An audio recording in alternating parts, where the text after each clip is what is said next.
ओम गुरुजी, मेरा नाम दीक्षा दुबे है और मैं लखनऊ से आई हुई हूँ। अगर मैं अपनी समस्या की बात करूँ तो मेरे पैरों में दर्द रहता था, कई सालों से नहीं बता सकती। जब मैं रात को सोती थी मेरा दर्द पैरों में ऐंठन स्टार्ट हो जाती थी।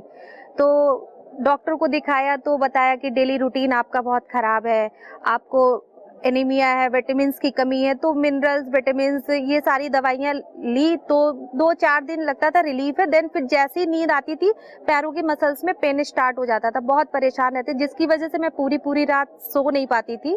तो अभी 1.5 साल पहले की बात है, मई में मैं घर आई हुई थी। तो मेरी बड़ी दीदी जो है वो गुरुजी की बहुत ही परम भक्त है, वो उनको बहुत फॉलो करती है। तो इंडिया टीवी पे जो सुबह का प्रोग्राम आता है तो गुरुजी ने बताया कि जो पैरों में दर्द होता है, ऐंठन होती है, वो वेरिकोज के लक्षण होते हैं शुरुआती में, जिसका इलाज एलोपैथिक में संभव नहीं है। अगर आप शुरुआती दौर में ध्यान देते हैं तो ये समस्या का समाधान भी हो सकता है। उन्होंने बताया था कि अगर आप तिल के तेल से नीचे से ऊपर के लिए मसाज करेंगे तो इसका समाधान होगा।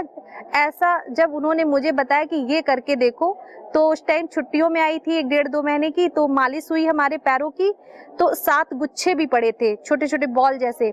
उस मसाज से वो गुच्छे भी खत्म हुए, प्लस मुझे दर्द में भी समाधान मिला। और साथ में फिर मैं अनुलोम विलोम प्राणायाम करती थी, लेकिन तब मेरा रेगुलर नहीं था, क्योंकि मेरा विश्वास बहुत कम था कि नहीं जिम चले जाओ, ऐसा कर लो। ये सब ऐसा होता नहीं, वो एक मंच पे होता है, एक प्लेटफॉर्म पे होता है, बैग में तो वो कुछ और ही होता है, ऐसा मैं बोलती थी। लेकिन सुबह से 4 से लेके 8 बजे तक इंडिया टीवी दीदी का देखना, वो उनका पैशन है। वो हर एक डिजीज और उसकी दवाई के बारे में विस्तृत रूप से जानती है। अगर कोई कहे ये समस्या है, वो तुरंत बोलती है ये आप खाइए या ये इलाज करिए, काढ़ा पीजिए। तो ऐसा मैंने भी किया और मुझे इससे छुटकारा भी मिला। मेरे जो बॉल्स थे वो खत्म हो गए, पैर में इस जगह पे थे। तो तब से मुझे रिलीव हुआ। उसके बाद फिर मुझे पित्त की बहुत शिकायत रहती थी। तो वो कहती थी कि सुबह के टाइम गर्म पानी, नींबू पानी, आंवले के पानी को इस तरीके से लो, पानी में नींबू खौलाना नहीं है, उसको काट के डाल देना है, फिर लेना है, गुरुजी बोलते हैं। तो ये सब मैंने धीरे धीरे शुरू किया। तो अब मौका मिला, क्योंकि पित्त की समस्या बहुत ज़्यादा मुझे रहती, जिसकी वजह से मेरे तलवों में जलन रहती है। मुझे जब पीरियड्स आते हैं हैवी फ्लो होता है और नींद भी नहीं आती है, जो अभी भी थोड़ी समस्याएं थी। तो उसके निदान के लिए मैं यहाँ पे आई हूँ। और यहाँ पे आने के बाद मेरे सर में बहुत दर्द रहता है, जो अगर शुरू होता है तो 20 घंटे 30 घंटे ट्रेवल के दौरान या फिर बहुत ज़्यादा स्ट्रेस लेने पे मुझे गुस्सा भी बहुत जल्दी आता है, जिससे सर दर्द और आंखों में स्वेलिंग भी आती है। तो यहाँ पे आने उससे पहले की मैं बताती हूँ, भी 1 महीने पहले 2 महीने पहले गुरुजी ने बताया था कि दिमाग 40 ग्राम का होता है, इसको आप लोग क्या ही देते हैं।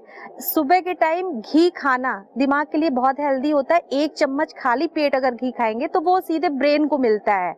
तो ये भी मेरी एक भ्रांति थी कि अगर घी खाएंगे तो मोटे हो जाएंगे, क्योंकि मेरा वेट तब 60 था, ज्यादा ना हो जाए। तो उन्होंने बताया कि ऐसा नहीं होता। गुरुजी कहते रोटी में खाओगे घी तो फैट बढ़ेगा, दाल और सब्जी में डालोगे तो फैट नहीं बढ़ेगा, और सुबह का अगर घी खाओगे तो वो सीधे ब्रेन में जाता है। मैं पिछले 1.5 महीने से लगभग 1 किलो घी खा चुकी हूँ और मेरा 1 केजी वेट भी लॉस हुआ उस बीच में। मेरा वेट नहीं बढ़ा है और मैं सुबह घी 1 चम्मच लेती हूँ सीधा और पानी से गटक जाती हूँ। तो इस तरह से मैं घी भी खा रही हूँ और मैं लहसुन की पुथी भी सुबह के टाइम पे खाती हूँ, अजवाइन वगैरह भी। और उससे पहले दीदी बोलती थी बीच बीच में दालचीनी का पानी पीते रहना चाहिए।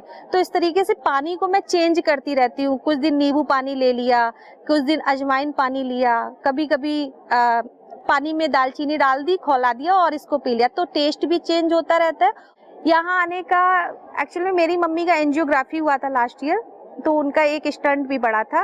वो भी इस समय मेरे साथ नहीं है, रूम में। आज लूज मोशन थोड़ा महसूस हो रहा है, एनीमा वगैरह लगा था, तो एक स्टंट पड़ा। फिर अभी फिर से एक पिछले महीने दिक्कत हुई, मेदांता लखनऊ में दिखाया था।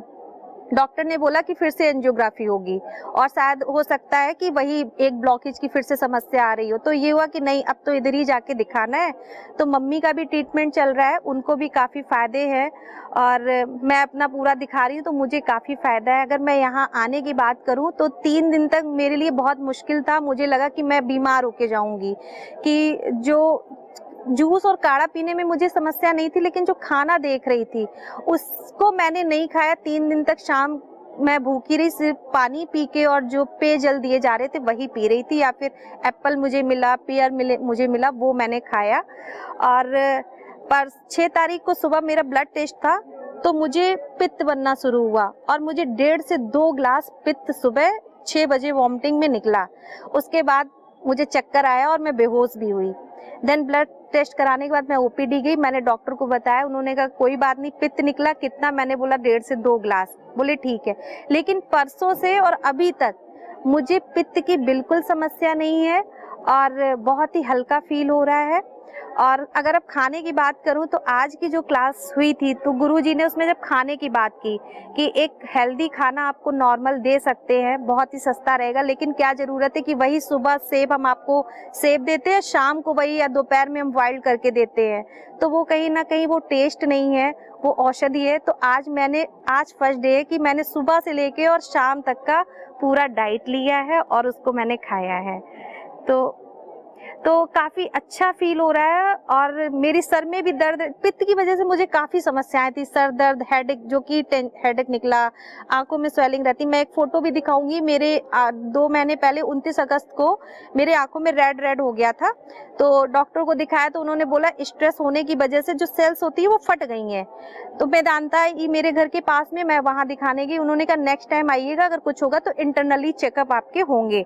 तो आई ड्रॉप मैं डालती थी सौम्य दृष्टि, उससे पहले मैं दिव्य दृष्टि डालने में मुझे बहुत अच्छा लगता है, क्योंकि जब मैं डालती हूँ, जब पानी निकल जाता है, मेरी आंखें बहुत हल्का फील महसूस करती हैं। तो सर में बहुत हल्कापन महसूस हो रहा है, पेट में भी बहुत हल्कापन महसूस हो रहा है। और अब जो खाना है वो खाना की तरह नहीं, मैं दवा की तरह ले रही हूँ। और मुझे लगता है कि मैंने 3 दिन अपने व्यर्थ कर दिए, मुझे और 4-5 दिन आगे रहना चाहिए। अभी तो फिलहाल मैं 12 तक हूँ। काफ़ी अच्छा फील हो रहा है और बहुत सारा सुधार मेरे अंदर हुआ है। जब से मैं आई हूँ अपने घर, बात करती हूँ तो भाई से बोलती हूँ कि यहाँ आके 4-5 दिन एक साथ बिताएंगे तो बहुत ही अच्छे से होंगे, जब बराबर की कंपनी होगी। और क्योंकि मम्मी थोड़ा सा बुजुर्ग 60+ है, लगता है कि बराबर का कोई हो तो बहुत अच्छे से चीज़ें और बेहतर होंगी। मैं सुबह 3:30 पे उठ के पहले अपनी जो पहली क्रिया वो करती हूँ, फिर योगासन करती हूँ और शाम को 8:30 पौने 9 बजे अपने रूम में पहुँचती हूँ। तो एक मुझे लगा कि एक वो बिग बॉस का घर है, वहाँ पे इस तरीके से ये भी बाबा जी का घर है, जो सुबह से लेके रात के 9 बजे तक की जो प्रक्रिया चलती है। और इसमें कहीं ना कहीं आपके अंदर बहुत परिवर्तन आया। एक चीज़ मुझे और फील हुई कि हम यही नहीं जानते कि मुझे अपने बारे में नहीं जानते कि हमें क्या खाना है, मेरे शरीर के लिए क्या ज़रूरी है। ये तो पता है कि दही मुझे पसंद है, लेकिन वो दही कब मेरे लिए बहुत ही यूज़फुल है, नीडफुल है और बहुत ही लाभदायक है, और किस टाइम पे खाने पे हार्मफुल हो जाता है, हानिकारक है, ये मुझे यहाँ पता चल रहा है कि कौन सी चीज़ कब मुझे फ़ायदा करने वाली है और कब नुकसान करने वाली है। तो इस तरीके की चीज़ें भी बहुत ही अच्छी लग रही हैं। तो बड़ा अच्छा अनुभव है और मेरा एक ड्रीम लाइफ है कि मैं एक बार वेदा लाइफ में जाके रहूं, क्योंकि जो मैंने टीवी में व्यू देखा, एक वो पहाड़ी पे है, नेचर है, एकदम स्वर्ग जैसा है, और वहाँ पे आपको सारी नेचुरोपैथी वगैरह मिलती है। अगर मैं थेरेपी की बात करूं कि मुझे कौन सी थेरेपी सबसे ज़्यादा, सभी थेरेपी मेरे लिए बहुत ही लाभदायक निकली, लेकिन सबसे ज़्यादा जो एक्यूपंक्चर थेरेपी थी, क्योंकि मेरे सर में बहुत दर्द था, तो वो मुझे बहुत ही लाभदायक लगी और जिससे मुझे विशेषकर आराम हुआ। मेरे सर में जो दर्द पूरे टाइम मुझे महसूस होता था, एक तनाव सा, जड़ों में खिंचाव से रहती थी, उससे मुझे बेहद लाभ हुआ है। तो सबसे पहले मुझे एक्यूपंक्चर थेरेपी, डर तो बहुत लगा था, उसको देख के चक्कर भी आया था, लेकिन फिर दूसरे दिन से बराबर मैं उसे करवा रही हूँ। यहाँ तक कि गर्दन में भी जो पेन था, मैंने डॉक्टर से बोल के गर्दन में भी उसको करवाया है, तो काफ़ी रिलीफ है। और जो हमारी बस्ती लग रही है, चाहे वो मेरी ग्रीवा बस्ती हो, लीवर बस्ती हो, नाभि बस्ती है, और आँखों में बस्ती लग रही है, आँखों में बस्ती जो लग रही है वो बहुत ही लाभदायक। जब आँखों से मेरे पानी निकल जाता है तो मेरी आँखें बहुत ठंडक और हल्का फील करती हैं। तो बस्ती से मुझे बहुत ज़्यादा लाभ हो रहा है और बहुत ही अच्छा लग रहा है। Thank you. मैं